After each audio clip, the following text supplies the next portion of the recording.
സുഹൃത്തുക്കളെ, എൻ്റെ നിലകളിലേക്ക് ഏവരെയും ഒരു ചെറിയ ഇടവേളയ്ക്ക് ശേഷം ഞാൻ മധു നായർ വീണ്ടും സ്വാഗതം ചെയ്യുകയാണ്. എൻ്റെ നേരുകളിലേക്ക് പറയാൻ ഉദ്ദേശിക്കുന്ന കാര്യങ്ങൾ അതിനെക്കുറിച്ച് ആലോചിക്കുമ്പോൾ ഇതിനെക്കുറിച്ച് പറയണമെന്നുള്ളത് എപ്പോഴും ഒരു ചെറിയ കൺഫ്യൂഷനാണ്. നമ്മുടെ നാട്ടിൽ നടക്കുന്ന ആഭ്യന്തര കാര്യങ്ങൾ, ലൈംഗിക കാര്യങ്ങൾ തൊട്ട് ശബരിമലയിലെ സ്വർണ്ണമോഷണം വരെയുള്ള ഒരുപാട് കാര്യങ്ങളുണ്ട്. അതിനെക്കുറിച്ചൊക്കെ ചിലതൊക്കെ പറഞ്ഞു കഴിഞ്ഞാൽ പ്രേക്ഷകരുടെ എണ്ണം സാധാരണ കൂടുമെന്നുള്ളതാണ് സത്യം. പക്ഷേ എനിക്ക് പ്രത്യേകമായിട്ട് ഇതിനെക്കുറിച്ചൊന്ന് ആധികാരികമായിട്ടൊന്ന് പറഞ്ഞ് നിങ്ങളെ മനസ്സിലാക്കേണ്ടതില്ല. പക്ഷേ എൻ്റെ മനസ്സിനെ എന്താ പറയുക, സ്വല്പം അസ്വസ്ഥത ഉണ്ടാക്കുന്ന ചില അന്തർദേശീയ കാര്യങ്ങൾ നിങ്ങളുമായിട്ട് പങ്കിടുകയാണ്. ഇത് പ്രധാനമായിട്ട് ഞാൻ പറയാൻ പോകുന്നത് ചൈനയുടെ നടപടികളാണ്. ഇപ്പോൾ ഇതാ അരുണാചൽ പ്രദേശ് സ്വദേശിയായ ഒരു വനിതയെ തോന്നുന്നു ഷങ്ങായി എയർപോർട്ടിൽ തടഞ്ഞു വെച്ചു. കാരണം അവരുടെ പാസ്പോർട്ടിൽ അവരുടെ ജനനസ്ഥലം അരുണാചൽ പ്രദേശാണെന്നും അപ്പോൾ ഇന്ത്യൻ പാസ്പോർട്ട് വാലിഡ് അല്ല എന്നും, കാരണം അരുണാചൽ പ്രദേശ് ചൈനയുടെ സ്വന്തം ടിബറ്റിൻ്റെ ഭാഗമാണെന്നൊക്കെയാണ് അവരുടെ വാദം.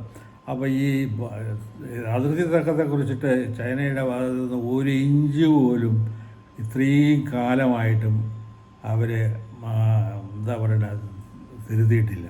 അതിൽ നിന്ന് ഒരു കോംപ്രമൈസും അവർ ചെയ്യുമെന്ന് ഉള്ള ധാരണയുമില്ല. അതങ്ങനെ ഉണ്ടാകില്ല എന്നുള്ള സൂചനകളാണ് കൂടുതലുള്ളത്. ഈ അരുണാചൽ പ്രദേശ് തന്നെ ആക്ച്വലി 62 അവരുടെ ചൈനീസ് ഇൻകറക്ഷനിൽ അവർ പിടിച്ചെടുത്ത സ്ഥലമാണ്. എന്നിട്ട് അവർ തന്നെ വിട്ടിട്ട് പോയി സ്വമേധയാ ഒരു വെടിനിർത്തലൊക്കെ പ്രഖ്യാപിക്കുകയൊക്കെയാണ് ചെയ്തത്. അപ്പോൾ എൻ്റെ സംശയം എന്ന് പറഞ്ഞു കഴിഞ്ഞാൽ ഇന്ത്യയിൽ ഇപ്പോൾ ഇതിനെ പ്രതിരോധിക്കുവാനായിട്ടുള്ള സന്നാഹങ്ങൾ വളരെ ശുഷ്കമല്ലേ എന്നുള്ളതാണ് സംശയം. ഒരു അമേരിക്കയിലൊക്കെ പറയുന്ന ഒരു ഡീപ്പ് സ്റ്റേറ്റ് ചൈനയുടെ വകയായിട്ട് ഇന്ത്യയിൽ പ്രവർത്തിക്കുന്നുണ്ടോ എന്ന് ഞാൻ ബലമായി സംശയിക്കുന്നു. കാരണം ഇത്രയൊക്കെ പ്രകോപനങ്ങളുണ്ടായിട്ട്, അതായത് പാകിസ്ഥാനുള്ള ആംസൊക്കെ കൊടുത്ത് ഇന്ത്യക്കെതിരായിട്ട് ഒരു ശക്തിയാക്കി തീർക്കുന്നതിൽ ഏറ്റവും പ്രധാനം ഇൻക്ലൂഡിങ് അവരുടെ ന്യൂക്ലിയർ ആർസനൽ, ഇതൊക്കെ ചൈനീസ് സംഭാവനയാണ്. എന്നിട്ട് പോലും നമ്മൾ ചെയ്തത് എന്താണെന്ന് വെച്ച് കഴിഞ്ഞാൽ, രാജീവ് ഗാന്ധിയാണെന്ന് തോന്നുന്നു ആദ്യം ഇതിൻ്റെ തുടക്കം പ്രധാനമന്ത്രിയായിരുന്ന സമയത്ത് ചൈനയിൽ പോയി നമുക്ക് ബാക്കി കാര്യങ്ങളൊക്കെ ശരിയാക്കാമെന്നൊക്കെ പറഞ്ഞ് തുടങ്ങിയത്. അത് കഴിഞ്ഞ് എനിക്ക് ഓർമ്മയുണ്ട്, പ്രധാനമന്ത്രി അല്ല വിദേശകാര്യമന്ത്രിയായ സമയത്ത് വാജ്പേയി ചൈന സന്ദർശിക്കുമ്പോഴാണ് ചൈന വിയറ്റ്നാമിനെ ആക്രമിക്കുന്നത്. അന്ന് തന്നെ അദ്ദേഹം അതിൽ പ്രൊട്ടസ്റ്റ് ചെയ്തുകൊണ്ട് യാത്ര മതിയാക്കി തിരിച്ചു വന്ന ചരിത്രമാണുള്ളത്. ഞാൻ പറഞ്ഞുകൊണ്ട് വരുന്നത്, ചൈനയ്ക്കെതിരായിട്ട് വളരെ സുസ്ഥിരമായ എന്തെങ്കിലും ഒരു നീക്കം നമ്മുടെ വിദേശ നയത്തിലുണ്ടായില്ല എന്നുണ്ടെന്നുണ്ടെങ്കിൽ വരുന്ന ഭാവിയിൽ ഇത് വളരെയധികം ദോഷം ചെയ്യും. ഇപ്പോൾ ഇതെല്ലാം കഴിഞ്ഞിട്ടും ആക്ച്വലി ഇപ്പോൾ വന്നിരിക്കുന്നത്, നമ്മൾ ചൈനയ്ക്ക് അനുകൂലമായിട്ട് ഒരുപാട് നടപടികൾ എടുത്തുകൊണ്ടിരിക്കുകയാണ്. ഇപ്പോൾ ചൈനീസ് ടൂറിസ്റ്റുകൾക്കുള്ള വിസ നിർത്തി വെച്ചിരുന്നതെല്ലാം ഇപ്പം വീണ്ടും തുടങ്ങിയിരിക്കുക. അതുപോലെ തന്നെ ചൈനീസ് കോമേഴ്സ് ഇത്രയും അധികം ഇന്ത്യക്ക് ഈ കയറ്റുമതി ഇറക്കുമതിയിൽ ഉള്ള ഒരു സർപ്ലസ് ചൈനയ്ക്കാണ്. എനിക്ക് തോന്നുന്നത് അമേരിക്കക്കാളും കൂടുതൽ ഇന്ത്യയിലാണ് ചൈനയ്ക്കുള്ളത്. അപ്പോൾ ആ തരത്തിൽ ഇപ്പോൾ ഒരു യുദ്ധം ചൈനയുമായിട്ട് ചെയ്യണമെന്നുള്ള അഭിപ്രായമല്ല ഞാൻ പറയുന്നത്. പക്ഷേ കൊമേഴ്ഷ്യൽ രംഗത്ത് സമ്പദ്ഘടനയിൽ കർശനമായിട്ട് എന്തെങ്കിലുമൊക്കെ നടപടികൾ എടുത്തുകൂടി. അപ്പോൾ അത് ഒരു സാധ്യതയും കാണുന്നില്ല. ഈ ചൈനീസ് സാധനങ്ങളിൽ ലൊട്ടിലൊടുക്കുന്ന സാധനങ്ങൾ ഫർണിച്ചറടക്കം ഇവിടെ വന്നില്ലെന്നുണ്ടെങ്കിൽ വലിയ പ്രശ്നം ആകുമെന്നുള്ളതാണ് ഒരു പൊതുധാരണ.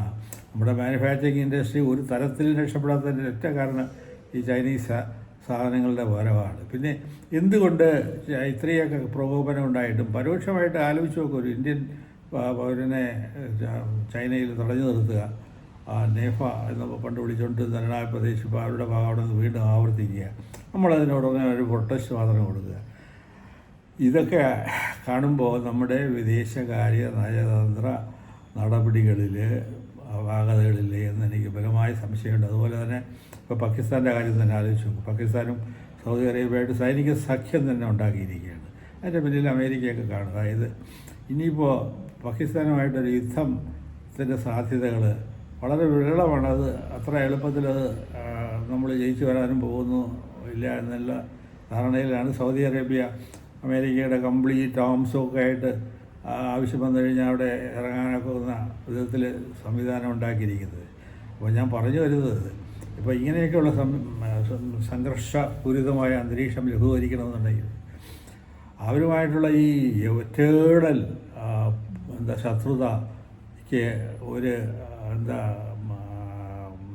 ആ മനോഭാവം മാറ്റിയിട്ട് ശരിക്കും അമേരിക്കയൊക്കെ ഇപ്പോൾ ചെയ്യുന്നത് പോലെ കണ്ടില്ല, ഇന്ന് ശത്രു എന്ന് പറയുന്നു, നാളെ അവരുടെ മിത്രമാകുന്നു. അത്തരത്തിലുള്ള നടപടികളൊന്നും ഉണ്ടാകുന്നില്ല. അതുപോലെ തന്നെ നയതന്ത്ര രംഗത്തിൽ ഇപ്പം ശ്രീലങ്കയിൽ അല്പം ഒരു ആശ്വാസം വന്നിരുന്നു. പക്ഷേ ബംഗ്ലാദേശ് നമ്മുടെ കയ്യിൽ നിന്ന് കൈവിട്ട് പോയ മാതിരിയാണ്. അപ്പോൾ ഇങ്ങനെയൊക്കെയുള്ള ആശങ്കകൾ ഇതിനെ ഭരിക്കുന്ന കേന്ദ്ര ഗവൺമെൻറ് ഒരുപാട് പുരോഗമന കാര്യങ്ങൾ, എസ്പെഷ്യലി ഇപ്പം നടപ്പാക്കിയിരിക്കുന്ന ലേബർ കോഡൊക്കെ വളരെയധികം പോസിറ്റീവാണെന്നുള്ള അഭിപ്രായമാണ് എനിക്ക്. പക്ഷേ നയതന്ത്ര കാര്യങ്ങളിൽ അത്ര അധികം ഒരു എഫിഷ്യൻ്റ് സിറ്റുവേഷൻ അല്ല എന്നുള്ള എൻ്റെ ആശങ്ക നിങ്ങളോട് പങ്കിടുകയാണ്. ഈ വിഷയത്തിൽ എത്ര പേർക്ക് ഇൻട്രസ്റ്റ് ഉണ്ടാവും, എത്ര പേര് എൻ്റെ നേരുകൾ കാണുമെന്ന് എനിക്ക് സംശയമുണ്ട്. എന്നിരുന്നാലും ദയവായി ഇതൊക്കെ സബ്സ്ക്രൈബ് ചെയ്ത് എന്നെ പ്രോത്സാഹിപ്പിക്കണമെന്ന് എളിമയോടെ അഭ്യർത്ഥിച്ചുകൊണ്ട് ഈ ആഴ്ചത്തെ എൻ്റെ ജൽപ്പനങ്ങൾ നിർത്തുന്നു. നന്ദി, നമസ്കാരം, ജയ് ഹിന്ദ്.